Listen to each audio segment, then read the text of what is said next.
Montgomery, Alabama officials on Thursday unhesitatingly pushed aside a legal challenge from Roy S. Moore and certified Doug Jones as the winner of this month's Senate election. The action, during a brief meeting at the state capitol, was essentially the state's final step before the seating of the first Democrat elected to the Senate from Alabama in a quarter-century. It was also a swift rejection, by some of the state's most powerful Republicans, of Mr. Moore's complaint that he was the victim of systematic voter fraud.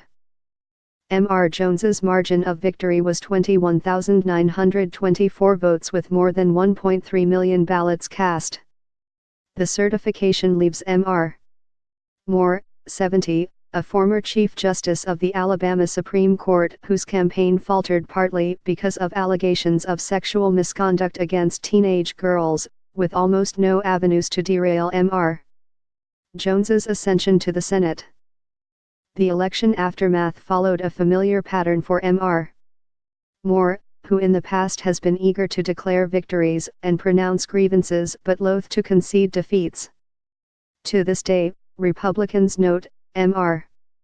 Moore has not conceded his losses in the 2006 or 2010 Republican primaries for governor, and there is already speculation in Montgomery that he might run for governor or attorney general next year. You win with class, you lose with class, and he just can't do it, Angie Horn-Stalnaker, a Republican strategist who ran campaigns, with mixed success, against Mr. Moore, said acidly.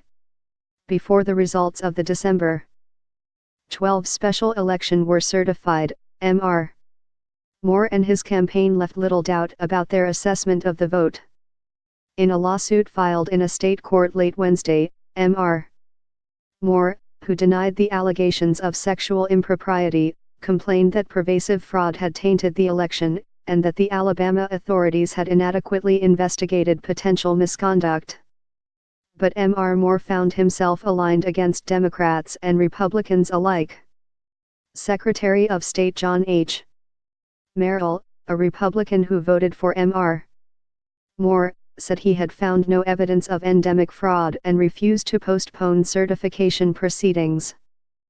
Judge Johnny Hardwick of Montgomery County Circuit Court, citing a lack of jurisdiction, dismissed Mr.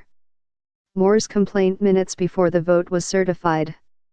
Mr. Jones, whose transition team had called the lawsuit a desperate attempt by Roy Moore to subvert the will of the people, said in a statement that his victory marks a new chapter for our state and the nation. Although the state ultimately certified the results, Mr. Moore's litigation infused a strain of drama into a day that Alabama officials had hoped would be procedural and perfunctory. Mr. Moore's lawsuit was late in coming. His lawyers filed their lawsuit at 10:33 p.m. on Wednesday. Yet the complaint by Mr. Moore, a figure with a penchant for last-minute legal theatrics, was not altogether surprising. He and his allies have spent the last several weeks signaling their unease with the voting process, and, while saying little else publicly, Mr. Moore solicited contributions for an election integrity fund.